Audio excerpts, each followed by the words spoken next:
Hello বন্ধুরা, আসসালামু আলাইকুম। পাপড়ি মাশরুম অ্যান্ড অ্যাগ্রো ফার্মের পক্ষ থেকে সবাইকে শুভেচ্ছা। আশা করি সবাই ভালো আছেন। যে সকল উদ্যোক্তারা স্পোন কুরিয়ারে নেয়ার পরে দেখেন কিছু প্যাকেট বা দুই একটা প্যাকেট ফেটে গিয়েছে, সেক্ষেত্রে কি করণীয়?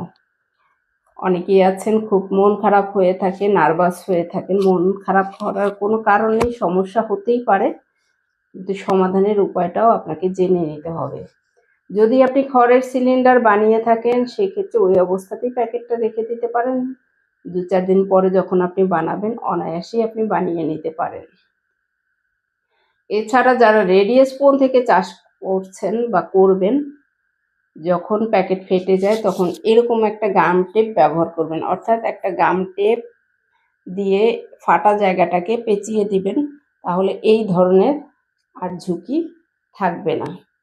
এটা শুধুমাত্র প্যাকেট ফেটেছে বলেই না, যে অনেক সময় দেখা যায় যে একটা স্পুন প্যাকেট কোনো জায়গা থেকে লিক থাকে, সে জায়গা থেকেই হয়তোবা মাশরুম উৎপাদন হয়।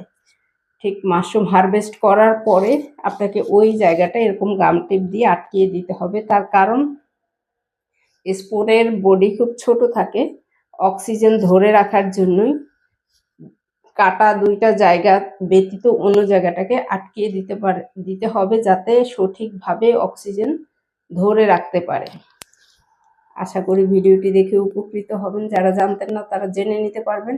এছাড়া যে কোনো প্রশ্ন আমাদের পেজে দিয়ে রাখতে পারেন, চেষ্টা করব ধারাবাহিকভাবে আপনাদের জানিয়ে দেওয়ার জন্য। ভালো থাকুন, সুস্থ থাকুন, আল্লাহ হাফেজ।